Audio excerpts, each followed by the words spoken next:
Всем доброй ночи. Итак, я уже не раз делилась знаниями, которые мне пришли от моих предков, знаниями, которые я приобрела в течение того времени, пока я изучала и узнавала больше магию. Знания, которые мне были даны каким-то образом, непонятным, может, для кого-то, но для меня вполне понятным образом. В данный момент я хочу продолжить серию заговоры ведьм народов мира. Я уже сняла ролик «Заговоры армянских ведьм». Сегодня я хочу вам подарить заговоры грузинских ведьм. Вы знаете, что у меня одна из моих бабушек грузинка со стороны матери.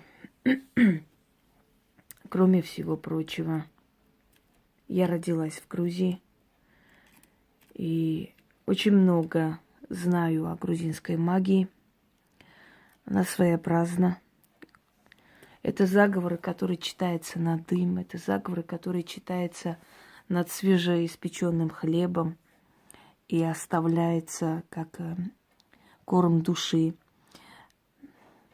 Среди грузин есть очень много различных традиций, поскольку грузинский этнос формировался из родственных этносов, родственных народов, но в то же самое время у каждого своя самобытность, свои обряды.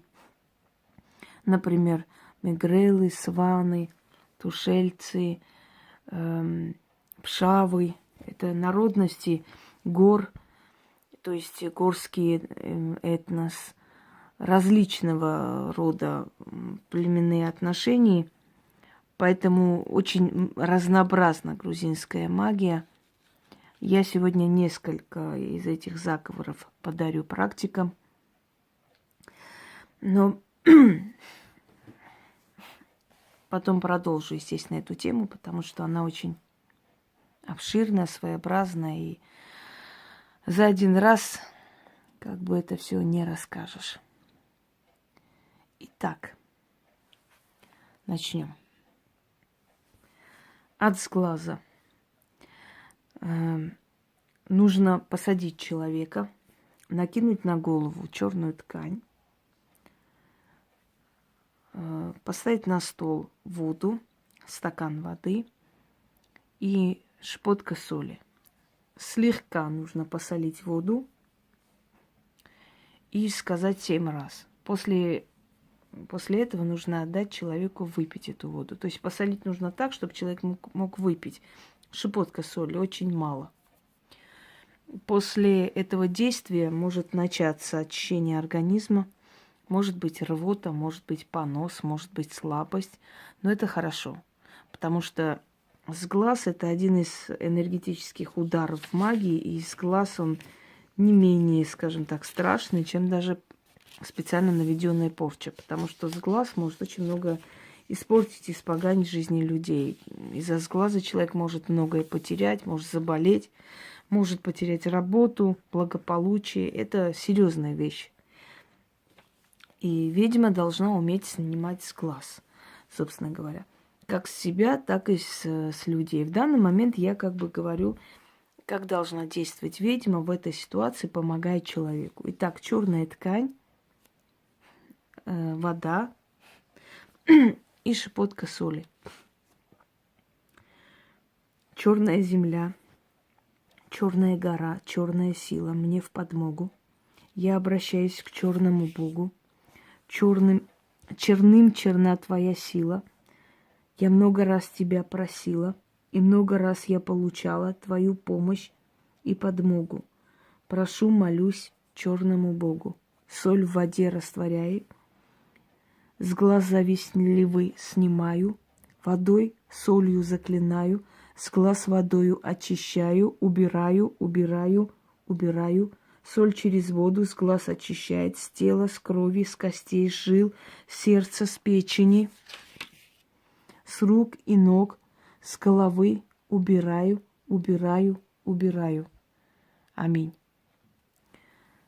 Итак, после того, как вы прочитали, отдайте эту воду выпить человеку. Эту процедуру лучше повторить 3 вечера подряд. Ну вот когда солнце село, то есть в сумерки. И через 3 дня у человека полностью это пропадет, очистится организм от сглаза. Обычно бывает, что, например, ребенок не спит по ночам, да, закатывается, плачет, или у человека начинаются какие-то проблемы, собственно говоря. Вот очень действенный метод – это излечить. И хочу сказать, что эти заговоры отредактированы мной, улучшены, переведены, поэтому это вполне сходится как авторская работа, поэтому это мое, собственно говоря. И даже на грузинском, который есть, да, это есть только у меня. Может, еще у кого-нибудь, ну, может, еще и у 3 людей, которые когда-нибудь, где-нибудь это, может быть, читают или используют, но вы об этом не узнаете. То есть это заговоры, которые, собственно, семейные. Пойдемте далее.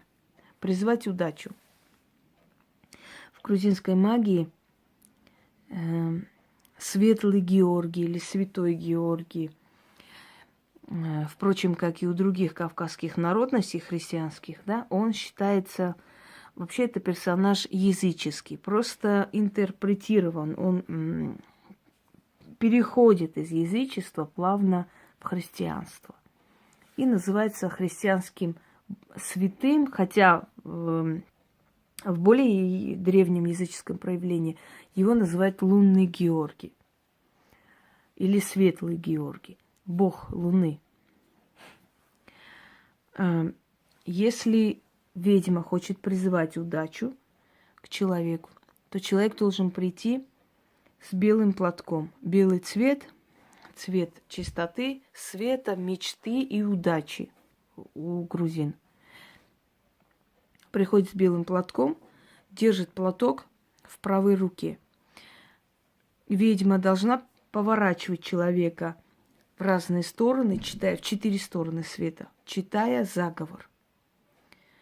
После того, как заговор был прочитан 4 раза, поворачивая на 4 стороны, то есть 4 раза это воспроизводится. После того, как это все прочитано, человек уходит с этим платком и привязывает платок к своим дверям, к входным дверям. И говорит, ну, что говорить, после я объясню. Итак, поворачивать лицом человека во все 4 стороны. Я призываю тебя, о светлый Георгий, на своем коне примчи ему, этому человеку или ей, удачу.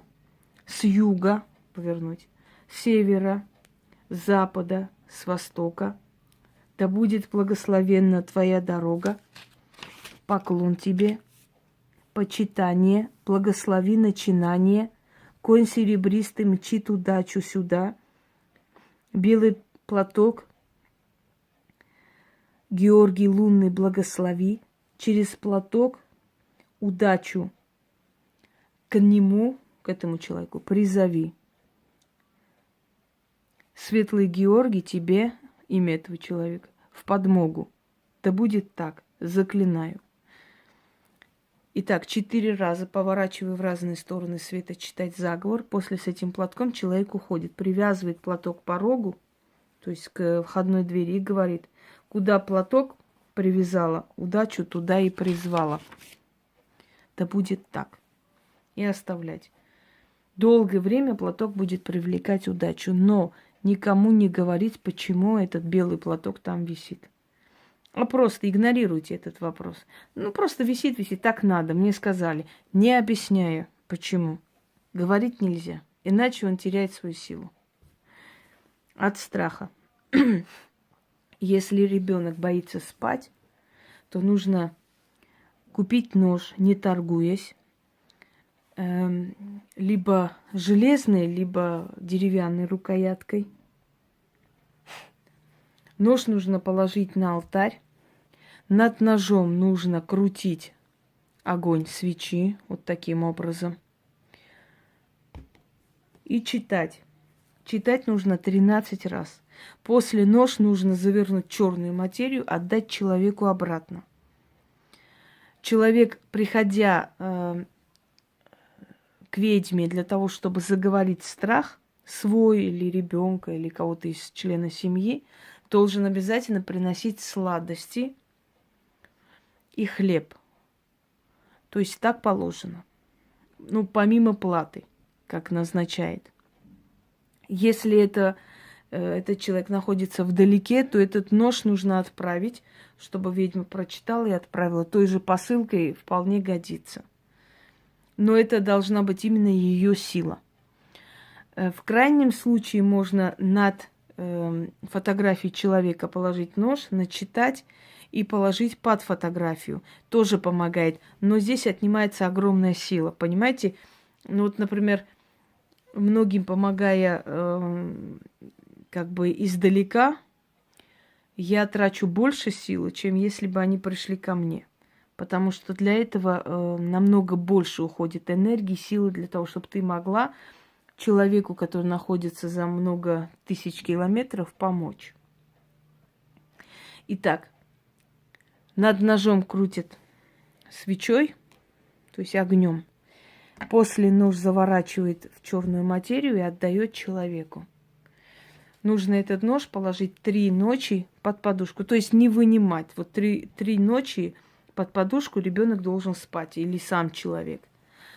После этого страх не приблизится. Больше этого не будет. То есть страх уйдет. Итак, говорить нужно следующие слова. Сон черный, страх черный, черной ночью, по черной дороге к тебе идет. Злой дух в сон проникнуть захочет, а добрый дух над ним нож точит. Черный страх придет, но дальше не пройдет. На нож наткнется, да уберется, да будет так. Читать 13 раз, завернуть в черную материю и отдать человеку. Далее я уже объяснила, что с этим ножом следует делать. Это еще одна часть заговоров ведьм, которые я дарю практикам для их работы. Они аскетичны, просты. Вообще кавказская магия, она аскетична. Но не менее сильна, чем любое другое направление магии. Есть в кавказской магии и элементы вуду. Об этом я позже поговорю. Эти элементы вуду я заметила еще в своем детстве. Конечно, я не знала тогда, что есть вуду, но потом изучая и вспоминая, что говорили, что кидали в огонь, что кидали в воду, сравнивая со многими культурами и направлениями магии, которые существуют в мире, я поняла, что это элементы вуду, которые присутствуют и в армянской, и в грузинской, и вообще в кавказской, и закавказской магии в том числе. И я постепенно буду это раскрывать для своих зрителей. Всем удачи!